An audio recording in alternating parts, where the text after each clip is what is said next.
Came here to take over the game. Yeah. Still. I know what's going on.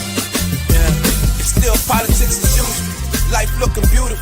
Talking real heavy. More heavy than the usual. Shook the whole world up. That type of motion new to you.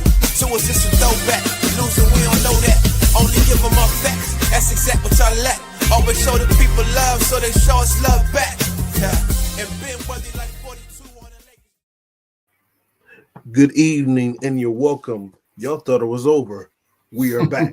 We're back, and we're better than ever. This is season 3 of Politics as Usual podcast. You're rocking with the best. We're here. You're here. We're all here, and we're gonna make this thing happen tonight. I got my man, of course, Adam Carter, who's with us. What's up, good man? What's up, Jack? How you doing, good brother? Yeah, man, I'm excited about this season, man. Glad to be on with you, making this happen. Make sure you follow us on all the social medias, as you see beneath us, man. But we're going to jump right into it. And the first topic for today is how we're watching the league. There are some changes that's going through, some changes happening. And I must admit, I didn't like the changes when I heard the news. But now I'm a fan of everything the league has done. They shut me up, and we're going to break down a little bit. NBA on NBC, NBA on Prime, Amazon, and also the new look inside the NBA. So let's start with NBA on NBC. We're started, and bringing Michael Jordan and having them young bulls talk about Jordan. That was genius TV. Right. It's almost like they're using MJ to save the league again. It's kind of man. He's looking weird as we were texting. I didn't like that makeup. I was like, man, he was just painting it on. I didn't like it. Looked like they just put that chocolate that you put on, just like they put icing on his face. But I love how they just, what I love, they're not going to have him breaking down film, because a man who has $1 billion has no business watching film. So he's not doing that. Right. He probably watches more NASCAR than he does basketball. But to have him connect him with our generation as we're getting introduced to these young dudes now with NBA. Now with the NBA, they went from 172 games to like 250 national games. So if you got a rabbit ears TV, you're going to have access to so many more games. But what do you think about NBA on NBC with Carmelo and everybody? I think they got a great team over there. Yeah, it felt nostalgic. Like I said, when we were texting, that's one of the things I said to you. Felt back to like that 90s feel that we got when, I can probably speak for you when we fell in love with the game, man, in the early 90s with that iconic theme song. And I could just still picture it, man, especially on Sundays. Those games on Sundays where I looked forward to those all week. And it felt nostalgic. And like you said, bringing MJ on there, I think it was genius. He didn't need to leave the house. When you're a billionaire and you're the GOAT, you can film in your own house. Right. It just was interesting to see how they're going to use him. Didn't think that he would be in studio or doing, play-by-play or anything like that. But it was just interesting that it was almost like an interview for the first one. So I'll be interested to see how they're going to use MJ as a special contributor for the rest of the season. But so far, Jack, I'm liking it. I think they're calling it insights to excellence. I love that. That's great. And that'd be crazy if they use this one interview and string it out for the whole season. That would be insane. Now, that would make me upset. One interview for the whole. Come on, Jordan. Come on, you gotta do it better than that. Come on, man. Come on. But I love the team they've assembled. The great Maria Taylor hosting, and man, it's just crazy to see guys like Carmelo Anthony. Shout out to Carmelo. Vince Carter, Tracy McGrady as the analyst, man, and them as a studio analyst, and the team of and Mike Tirico calling that game. I forgot how great he was. He's so good. He doing football tonight. He's gonna do the game tonight. To turn around and do basketball when NBC does it again. Mike Tirico, I love Mike Tirico, and Crawford was great, and Reggie Miller. Yeah, Reggie Miller's come a long way. I was just about to say that. I'm TNT. I wasn't a Reggie Miller early on. I wasn't a fan. He came a long way. I wouldn't. I think he just didn't do it for me. But maybe Right. Mike Tirico over this last year been working with him, and he sound good on the call. They all And sound you good know on the what? call. One thing that stuck out to me: What's that? Carmelo Anthony is true to himself. But He wore exactly what Carmelo Anthony wants to wear. Everybody else, Vince Carter and Tracy McGrady, they got on suits, and not Carmelo. here's Carmelo, what's you'll see Carmelo in a hoodie on one of these I games. thought he was recording. When I interviewed him, I said, "Would you thought you had your own suit and you thought you were doing 7 p.m.?" Like I said, "What on purpose out there? Everybody suited, NBC suited and booted. Melo looking like Melo, man. That's a great observation there." Absolutely, man. I loved it, man. But some of those guys looked a little nervous. Oh yeah, listen, those lights was bright. Tracy McGrady and Vince Carter. It was their first game of the season when it aired. But man, a little nervous. But like you said, man, a great collection of like NBA star power for that broadcast. And what they're doing, what I like, don't try to do, and we'll talk a little bit about inside the NBA. They're a whole entity and a show of comedy that nobody can do. But what y'all can do is give that breakdown, because those three are still close to the game. And you can see it. They still know they're not gonna bash the young bulls. They love the players. And even the second team, Grant Hill, who's probably one of my favorites, he's just naturally great on the mic. Grant Hill calling the second game, man. And they got a good thing. But also, good. I was going to say, you mentioned inside the NBA. How did it feel the first time seeing it on the ESPN? It was kind of a bittersweet moment for me, Jack. I don't know how to feel about this. At first, I was like, will they feel like they can be themselves, and will ESPN let them be themselves? And I was stunned. They didn't touch a thing, but except switch ESPN to TNT. They came out of the gates. They were one of my favorite shows of them, man. They was killing me with Shaq guarding Wemby. Shaq was so bad. But we're not going to get as many episodes. I guess 20 episodes that we're getting 20 days. That's my problem with it. That's my big problem. When I saw somebody like, they should have gave them whatever money they wanted to, because that's going to be a drop when we go from when you watch next week and it's the regular Perkingham and Stephen A. That's a big drop, man. That's the only, they were great. The segments, who are the broadcasters, Ernie, everything was flowing seamless. But I guess we won't see them again till NBA Cup, because they won't be doing week to week. And they probably ain't mad. They probably getting the same amount of money doing less. They ain't arguing, but the fans, we need them there on Tuesdays and Thursdays. Man, listen, we look forward to it. Like, along with the games on NBC, we fell in love with the game with inside the NBA. Like, those were like kind of hand in hand for our generation of like the things that we look forward to. Like, man, so it's going to be a big adjustment. We'll see how the ratings look for the NBA. By the end of the season, the biggest adjustment of not seeing them on 2 nights a week. And but I really, the bits was still funny. It's still hilarious. Everything felt the same. It was like everything was going on. So I was glad ESPN did a great thing by not touching it. We don't want to see the ESPN people as guests. Just let them do what they do, and then it'll be magic. But lastly, we have NBA on Amazon Prime, and this what had me the most nervous. And I may be a little biased because full disclosure, they did invite me up for a great dinner, and I was hanging out with John Wall and Taylor Ricks, Cassidy Hubbard, and I got to shake Iron Eagle's hand and Stan Van Gundy. That was incredible. He was rubbing elbows. Oh man, you couldn't tell me nothing, man. They fed me well. And I did write a piece on them about what they're doing, but they got the technology part.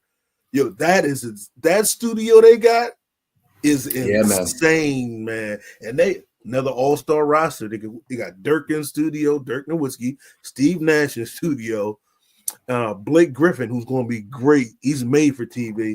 And he's naturally funny. He just got it, man. Like, he could do naturally funny. He could do a talk show. It seemed like that's probably his real gift. And watching Udonis break down that game, talk about the pick and rolls, the back, talk about the strategies. Nerds like us love that. We love Shaq and them being funny, but we also want the insights into the game. And Udonis has them since 7th grade. He said, these guys are superstars. They're talking about the pick and roll. He said, but if you're not, you're a regular role player like me, this is the way you get the ball. And he's teaching stuff like that these young ball players need to know, because everybody got trained to try to shoot like Steph Curry. They don't know how to Good luck with that, Jack. They don't know how to, they don't, once in a lifetime. But you need the fundamentals, and I love them talking about the game and their squad. They had Candace Parker and Wade with Kevin Harlan. They got so many people. And then Stan Van Gundy and Ian Eagle on the call for the A game. And Allie Clifton, the reporter, is funny, man. It's like a whole TNT. The TNT people just got split across the networks, man. Right. Do you think that so much emphasis is putting into trying to bring like these big names? Do you think there's a more emphasis on it because the league is kind of feeling like it's in a bad place? Over the years, you'll hear some of the older cats say, like, it's not the same. Yeah. It's kind of losing its appeal. You hear a lot of people that say they don't even watch the NBA anymore. It feels too like wrestling or something like that. It seems too fake. So it seems like the NBA really is trying to put emphasis on like bringing back the former stars to drum up a lot of excitement about this season for sure. You know what they and I asked Carmelo about that, and he said, Adam Silver said, we got to do more of celebrating the NBA. And look at the people that they pick who are still close to the game. See, they can't go and get Patrick Ewing, who gonna come out and say, man, you couldn't do nothing but me and Hakeem on that. That's what they don't want no more. They had enough of that. And other sports, they don't do that. You're never gonna watch any pregame NFL show and Randy Moss gonna be like, man, I dust these cornerbacks today. They don't. Nobody wants to hear that. Oh no, see. Like even I love Shaq and them, but I don't like and dog Rudy Gobert every night. So it's funny every once in a while, but you can't do that. Like man, I want to hear y'all celebrate the game and talk about how great the sport is. And this is the best time of basketball, man. This is a golden era, man. Absolutely. Looking at Wemby, so I want to hear people, the analysts, and they were probably very selective. We're gonna celebrate the game and not be old men and women saying, well, it was back in the day. So I think they're on the right path, and that's a great observation. They people to celebrate the game, and they did a good job with the first games of the year. That first game of the season with OKC, Jack. I mean, what great OKC versus Houston. You got the new face of the NBA and Shea going against one of the older cats that still has game, Jack. It was great to see, man. And even without his running mate, Shea still is Shea. I don't know. That team is going to be hard to beat this year. That team, and shout out to the schedulers for the NBA, like they're running a seamless game plan, and that's our second topic tonight. Who goes, man? I don't know. I can't see it. As you said, they're 3-0 now, and they're winning in different kind of ways. Jay Will, I always confuse as a Jay Will or Jay. It's two of them with the same name. J Dub and Jay Will. He's injured, but Shea is so good. Yeah, like he's like really good, and he knows how to turn it up. Really, really good. Like really. They just put people in who can play. Mm-hmm. That left hand bull, I forget his name. He had like 20 points. Yeah, they know how to develop and find those players, man. And Houston gotta get a point guard ASAP. Making it too hard for KD. So I was like, they got to fix that. Like, having this guy bring it up. You know what the funny thing is? It's very reminiscent to where he came from. It was great. They just got more talent. Got some big guys. But it's the same. I know KD. KD's like, again? No point guard again? That's why I was like, when Van Fleet got hurt, I was like, that's gonna make it tougher on KD. but he still looked good, and they look good. But and here's the games have been great to start the year. Yeah. No blowout, nothing crazy. The games have been great to watch. And speaking of who can beat OKC, a team that I'm excited to watch this year and see what they can really become, San Antonio Spurs. Man, listen. That I think they can give OKC some trouble in the West if healthy. Yeah. And if all the pieces start to gel together, they are a team to watch that could possibly challenge OKC out there to West. I would like to see them in a series. Mm-hmm. I would like to see that. That's a series I hope we get. Because I'm looking at the other teams in the West. A healthy Lakers, way how Luka's looking, they could do some damage. The Clippers getting blown up. That kind of threw me off. The Jazz. I didn't. Right. I thought they was capping them up all summer, but OKC, man, they look just. And I heard a commentator before we jump in said the time to get OKC was last year. He said, now y'all let them win, get all the experience. They know they can beat Joker in the 7 game. They know they can do it. So you let them get all that experience. Now they looking like they gonna go 82-0. Yeah, and the great thing about that organization is they do a great job of bringing in people. I heard them say that fit the culture. Yeah. They don't don't care if you can put the ball in the hoop. If you don't fit that culture, you don't get to come in that organization. Mixed with the fact that they got 92 first-round picks in the next 100 drafts. Forgot all about that. So oh, my God. They can go get somebody. If they want to, they can go get somebody. If they wanted to, they could put together something so good and get Giannis. Yeah, they have the draft picks to do they got it. Yeah, that's a great point there. That's so who, man, I don't know who can stop them, but we're gonna be ready to watch. And Chet Holmgren, real deal, took another step or two. He tired of this when we talk. He said, "I'm 7'3" and skinny too. Talk about me." Yeah, first game of the season, first week, like you said, 3-0. Chet looked really good. 31-12 last night. Yeah, he fits right into that Robin role while J-Dub is out for Shea. Yes, and they're going to be tough to beat, Jack. And it's going to be a fun season. Those three, J. Will, Holmgren, SGA, and they just know how to mix and match all the pieces around them. If one guy leaves, they're gonna find the next younger Lou Dort. They just gonna figure they got a system down there. And when you look at their timelines, they were on a similar timeline with our Sixers. And the way how they did it and the way how we're doing it is completely different. Even though shout out to VJ, I think Sixers struck gold with him. I think the Sixers struck gold. My God. Yo. In a perfect world, a healthy Sixers, this to be the year to try to get OKC. In a perfect world, we know, being Philly fans, anything can happen in the next day or two. Absolutely. Break our hearts again. Yeah, right. Man. But what it's time for, Jack? Tell me, brother.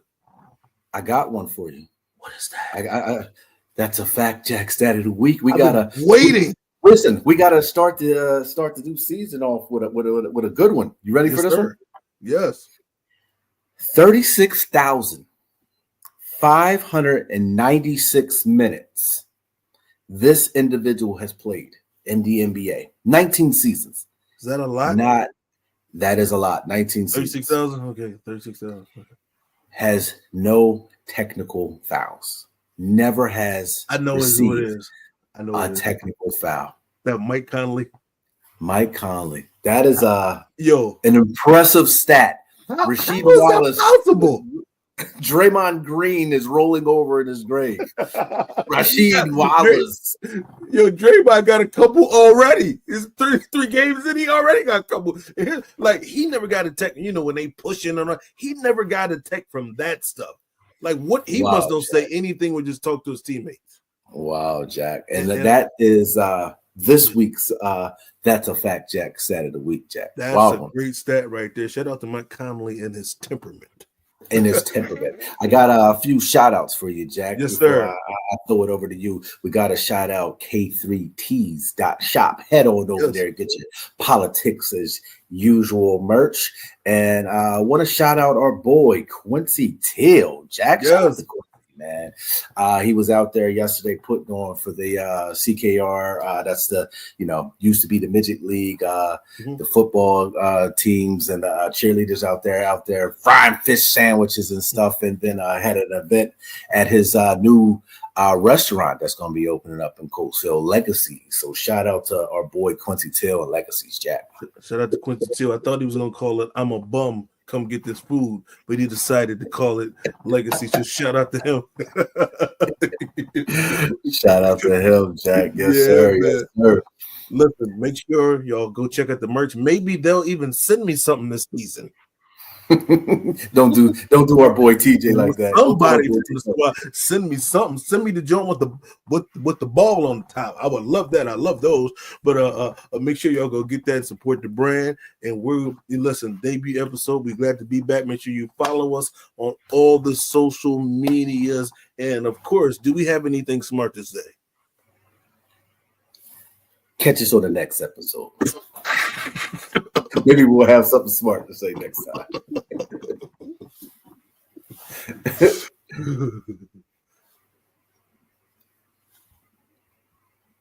Came here to take over the game. Yeah. Still. I know what's going on. Yeah. It's still politics as usual. Life looking beautiful. Talking real heavy. More heavy than the usual. Shook the whole world up. That type of motion new to you. To us, it's a throwback. Losing, we don't know that. Only give them our facts. That's exactly what y'all lack. Always show the people love, so they show us love back. Yeah.